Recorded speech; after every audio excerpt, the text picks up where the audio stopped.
How's it going, Guardians? My name is Voltali, or just Tally if you prefer, and in this video I wanted to see how big the new buff to D.A.R.C.I was. For those of you unaware, D.A.R.C.I has basically had a complete rework, enabling it to act as essentially the Gjallarhorn for sniper rifles, similar to how Sum acts as like a Gjallarhorn for swords. You would think that being the Gjallarhorn of a weapon type, it would be really strong.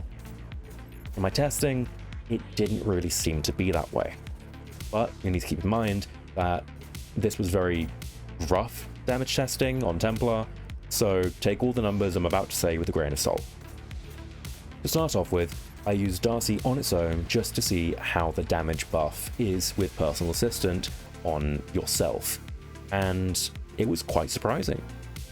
One thing worth saying though is, despite it not being said anywhere in any TWAR or news article or anything, it appears that surges are back in play, and it just so happened to be an arc surge at the time of recording, so keep that in mind with my numbers here.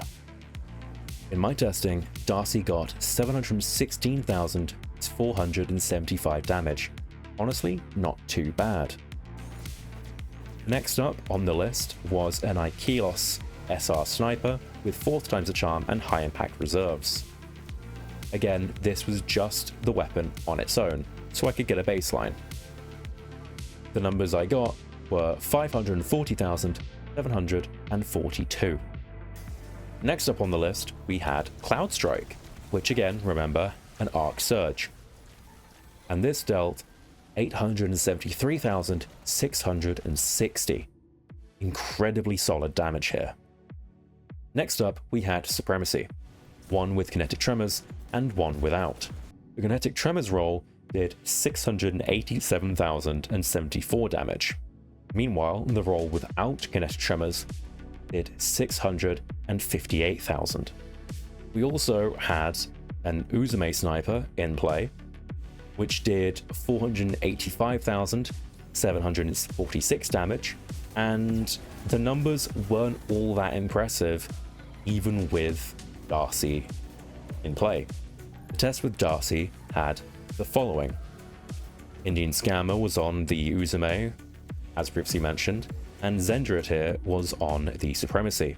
The damage we got here was myself with a whopping 1.2 million, and both Indian Scammer and Zendrit getting relatively sizable increases of damage with 776,000 and 637,000 respectively. These numbers are nothing particularly special, but they're certainly an increase. I also decided to test Whisper of the Worm to see how did Whisper compare. Whisper reached a total of 703,000. Keep in mind, Templar is a very short damage phase if you're not doing the blocks. So realistically, in a longer damage phase, Whisper would pull out even further. And just for a bit of fun, I also included a clip of us melting Templar with Lord of Wolves because it's busted right now. So with all this testing out the way, what does that mean for D.A.R.C.I? Is it the Gjallarhorn of snipers? Well, yes and no. While it did provide a solid damage buff to the snipers we tested, I don't think it's really enough compared to your standard damage rotations. Is it really worth exchanging a different exotic for someone to run D.A.R.C.I? If I'm being honest, I don't think so. I think realistically, you would rather have someone using Still Hunt or a different weapon entirely. A great try by Bungie trying to make D.A.R.C.I relevant, but I think it fell short. I want to thank you all so much for watching, and I hope this information was helpful. If you want me to go back and do some extra testing or test anything else with the release of this new update, by all means please let me know in the comment section down below. If you're interested in joining our community Discord or our clan Discord, you can follow that link in the description box. Again, thank you all so much for watching.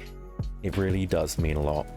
If you're interested in watching my team compete during the Day 1 dungeon race for Sundered Doctrine, then by all means feel free to come say hello during the stream this Friday on twitch.tv/itsvoltali. The link to my Twitch will also be in the Linktree link down below.